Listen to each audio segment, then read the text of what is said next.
अगर हम सहोपदेश 11 और 12 अध्याय अगर हम पढ़ेंगे तो उसमें क्या लिखा है, हे जवान।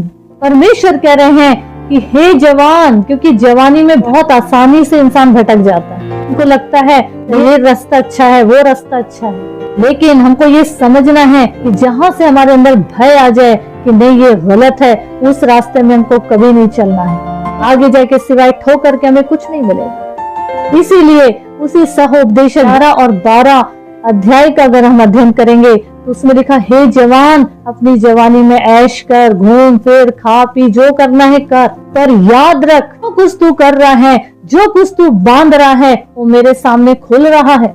और याद रख, एक समय ऐसे आएगा कि मैं न्याय करने जब आऊंगा तो सब बातों का हिसाब लूंगा। आगे लिखा है, हे जवान, अपने जवानी के दिनों में अपने सृजनहार को स्मरण रख।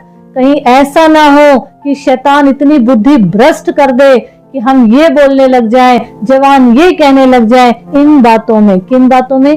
दुआ करने में, चर्च जाने में, खुदा की संगति में रहने में अब हमारा मन नहीं लगता। ये वचन जिन जिन तक पहुंच रहा है, इन वचन को समझ के अपने आप को परखना है कि सच में हमारी आत्मा अब ये बात को बोलती है कि अब मेरा मन प्रभु की कार्य में, प्रभु की बातों में नहीं लग रहा है, प्रभु के राज में चलने का मन नहीं हो रहा है। अगर ऐसा है तो रुक जाइए और अब यहाँ से आगे बढ़ने के लिए अपने रास्ते को कौन सी दिशा में ले जाना है तय करिए। जितना हुआ काफी हुआ, क्योंकि हम नहीं देख रहे, कोई नहीं देख रहा एक दूसरे को, लेकिन वो स्वर्गीय पिता, उसके सामने हमारे कर्म, हमारी बातें, हमारी जिंदगी खुली किताब की तरह है और वो सब खुल रहा है। एक समय ऐसा आएगा, आज जितनी बातें छुपी हुई है वो खुले में बयान की जाएगी।